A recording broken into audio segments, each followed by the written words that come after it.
Going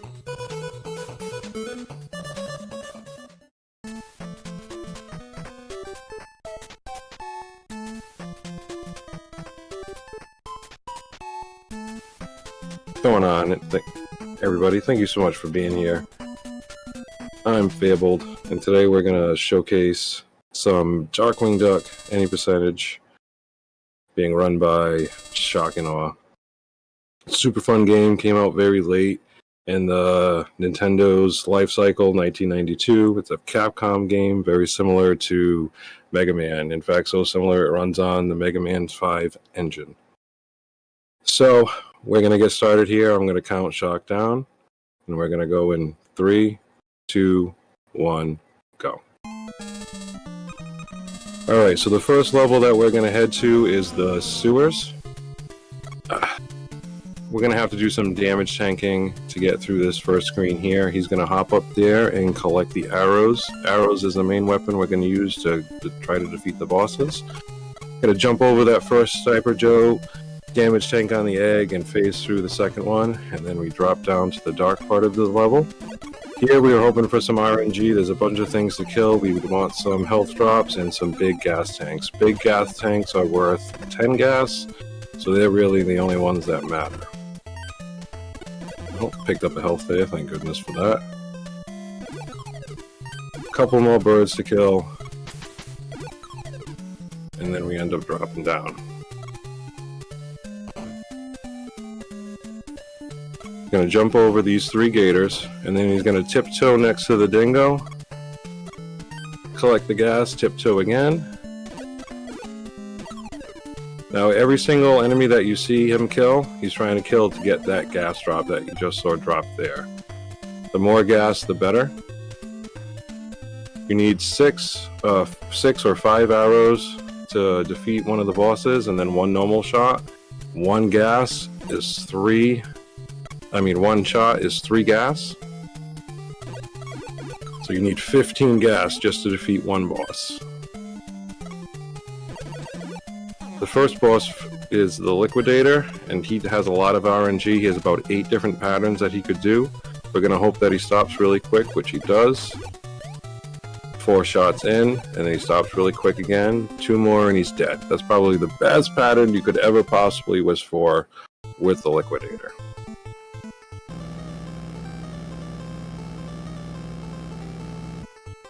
So now we're going to be heading into the city to face Quackerjack. I'm sorry, not the city, the bridge to face Quackerjack. Now this is the only boss that we're going to do in the entire run that we won't use arrows for. He's going to collect that lightning, which will give him an extra 10 gas, even though he's not going to use the lightning. He has to kill these turtles here, or damage tank through. There's no other way to get by him. There's a little bit of a climb here. He's going to kill some bats.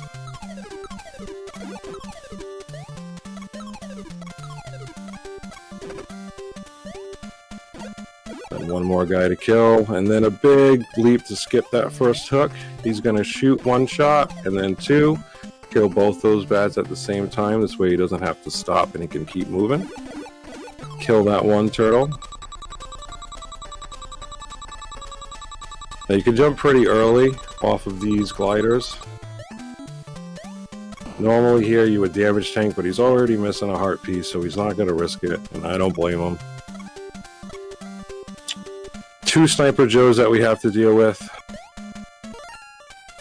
Gonna try to jump over the first one. Damage tank probably through the second one, or just jump over him. Wonderfully. Collect that health, and then through to the boss door. Now here, there's a very specific spot that you can stand where the bananas won't hit you. And he's just going to damage tank and shoot that heavy shot, making sure that the heavy shot hits the ground and not Quackerjack's head. And he's dead. Easy peasy.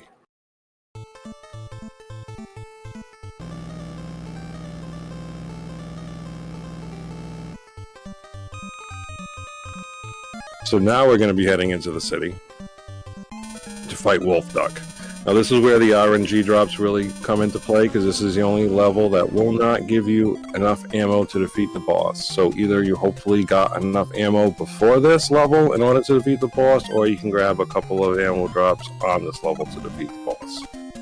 But this is the only one that will only give you the first 10 here once he picks up that arrow, and that is it. There are no more gas drops unless we see them with RNG drops when you kill an enemy. I swear the devs put in those bananas just to mess with speedrunners. They don't hurt you, but they do take a lot of time to recover from. So we're going to jump on the tires here, and at the very end here, he's going to shoot an arrow to kill the 2 flyers. And it looks like he has 23 right now, so he has more than enough to do the kill on Wolf Duck. Now these turtles are especially hard to jump over. They have a lot of junk in their trunk. You have to get right up in their faces to make sure that you can clear their backside. They have killed many of runs. These yellow guys are inconvenient to hit. Looks like he's just going to try to skip them. Skip the second hook, and then pop right up. A little bit of a shortcut there versus going the long way around. Now with Wolf Duck, he's going to try to plant one on the wall and then get right up into his face. 3 shots. 1. I just missed one. That's okay. You only have to hit him 1 more time. So Wolf Duck is only vulnerable when the clouds are covering the moon up top.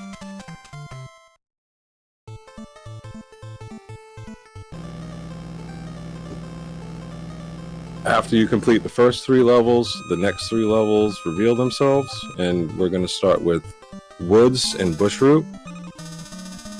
We start with Woods because you get a lot of gas drops in Woods, enough to carry you pretty much throughout the rest of the entire game, and it is one of the more difficult of the last 3 levels. So he's going to jump over the dogs. Try to kill these birds. I mean, any level with birds and dogs has to be one of the worst levels in the game. Just makes sense.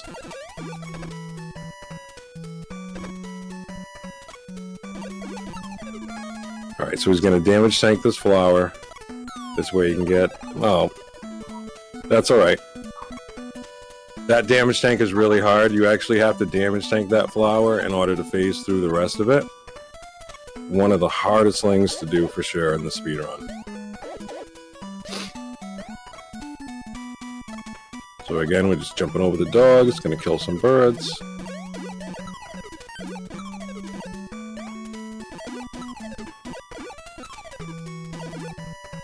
There we go. Now he has more than enough health to do this damage tank. All that movement is extremely precise in order to get through that section. Now he's going to try to fire an arrow up here in order to not have to wait so long for that platform to fall down. Save a few seconds there.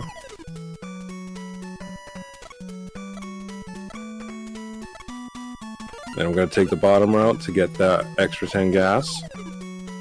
Gas there. And then behind the second waterfall here, there's more gas drops. So he probably has around 50 or 60 gas right now, which should be more than enough to carry him through the level. And most of the rest of the game. So this door leads to Bushroot. There's a very specific time that you can jump to reach the top vine, which he just did. Normally and casually, you wouldn't be on this top vine. You would be on the bottom one or the floor, but since you get on the top, you can really hammer on Bushroot and just annihilate him with a quick kill.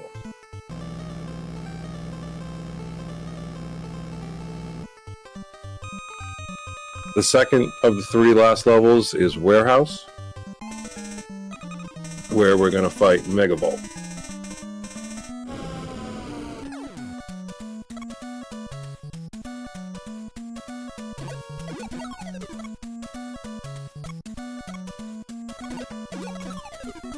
Killing a lot of enemies right now just to see if they can give them some gas. Darkwing, which brings up a really good point in the speedrun, Darkwing has a really bad tendency to not grab hooks, even though you tend to be exactly where you think you should be to grab them. And that's the perfect case. There's literally nothing Shock could have done in that situation. He went through the hook. Situations like that kill the speedruns all over the place. Anytime you grab a hook, there's a possibility you're not going to get it. And you could go right through it. So he's going to pre-kill by dropping an arrow on that squirrel, kill that genie, hop over this genie, and then he's going to take bottom route here, jump over a squirrel, don't bump that platform, jump over another squirrel, and we're through. That's about half of this level done. Doesn't really... Going to throw an arrow to save time, this way he doesn't have to ride on the zip line. Pre-firing shots to kill all of these carpet riders. This next hit on the genie he has to take, it's unavoidable, and he's going to try to climb up. 2 more carpet riders to avoid. Another carpet rider and a squirrel, and then 2 more pre-shots to kill 2 more.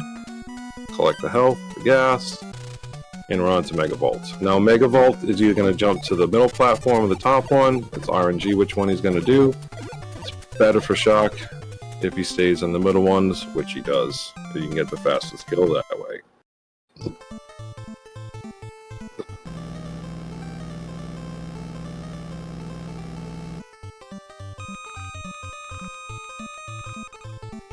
So now we're going to head to Tower, which has some more climbs and some more wonderful hooks. Here we have some kangaroo basketball players, because they belong in a construction site for whatever reason. Being safe, killing them. Gonna tank this one right here to face through him. Oh, we took up 2 shots, but that's okay. There is a health when he gets to the top of this, so he's probably just gonna be a little bit safer. Collect that, kill the kangaroo guy. Kill this kangaroo guy. Now he can't hit you. Oh no, as long as you don't jump. If you just stand on that platform, he can't kill you. That's okay, because we just get more Darkwing Duck. Nothing wrong with that. You can kill a lot of these enemies, especially the kangaroo guys, by dropping arrows through them, but you actually have to hit them on their heads and then drop it when their arrow is in the middle of them, so it's really precise and difficult to do. Alright, and there's the health. So now he's going to use 2 arrows to try to skip waiting for those platforms. Jump over that dog and try to kill that last basketball guy. Gotta damage tank this first basketball guy, kill the second one. Then you got 2 yellow dudes to deal with, who are very annoying. Once you hit them once, they end up falling down, and you can't hit them again until they raise back up. So the timing on them is pretty funky. It's another short climb, but particularly hard one. More turtle guys, but for whatever reason, these turtle guys are significantly easier to jump over than the ones that are in the city.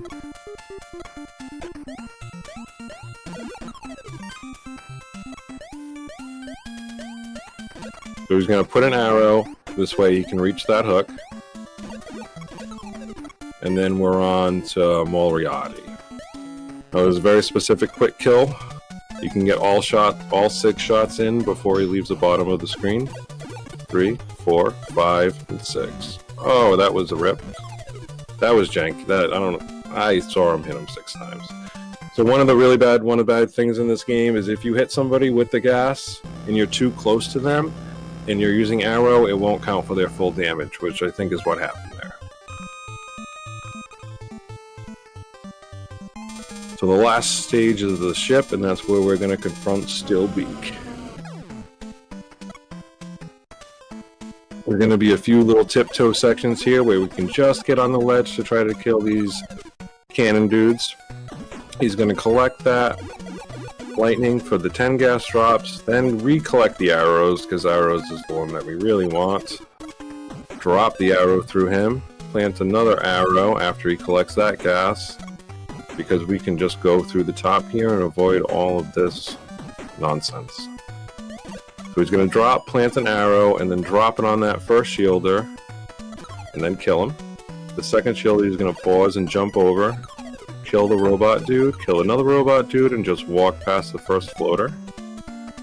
Now he's going to fire an arrow and drop it on the second floater, hit this floater once, and jump to avoid the damage. Now this is a checkpoint, so if he dies anywhere else throughout this level, he's going to come back here. These are Terminator ducks. He's going to drop an arrow right through him, which gives maximum damage, and changing him into his robot form. Now these dudes, he's just going to try to tiptoe and avoid, hopping over them and damage tanking where needed. There's one life left. Going to try to drop an arrow through this guy. Now there is health over here. He has more than enough gas. Going to kill this one dude for safety, although you can tiptoe next to him. And then a big yeet to get over to Steelbeak. Now we have to jump on the middle hook, jump on the second hook, kill those two guys, and now just hammer it down. You'll kill all the little robots as they come down, destroy the window. He's going to collect the health. 6 shots to kill Steelbeak. He's going to run back and forth through the arena and throw briefcases at you at different speeds. Time. Well, it didn't go quite the way I wanted it to. It was pretty good. It was a 15:39. Ah, damn. Oh well. Yeah, no, 15:39 is a really good time for this game. Chuck has a PB in the 13 and changes right now. But of course, with the marathon setting, 15:39 is an amazing time. Yeah, I was pretty nervous too. This is the first event I've ever done, so. Yeah. But you know what? I can understand the nerves. We showcased the run. That was the main point here. Because this is a game that doesn't get run very often at all. No, it is a very hard game to run on a marathon setting. There's a lot of RNG that you have to rely on, which is why it's a very reset heavy game. And it can be difficult to showcase in a marathon setting for sure. Fun game though, dude. I really hope somebody picks this one up. I love to see Darkwing runners. I also run Darkwing, and I think it's one of the best. If you're looking for a kind of Mega Man speedrunning experience, but you don't want as long of a game as Mega Man, play Darkwing. It's like a short version of Mega Man. How many times did I die, dude? It was 3 times, wasn't it? Quite. 2 or 3 times. Your PB is deathless. I mean, any death is bad, but it's to be expected. Yeah, it'd be all right. Thank you all so much. I really appreciate everybody being here for NESDay. Yeah, I appreciate the opportunity to do this, Dave. Absolutely. It's an awesome opportunity.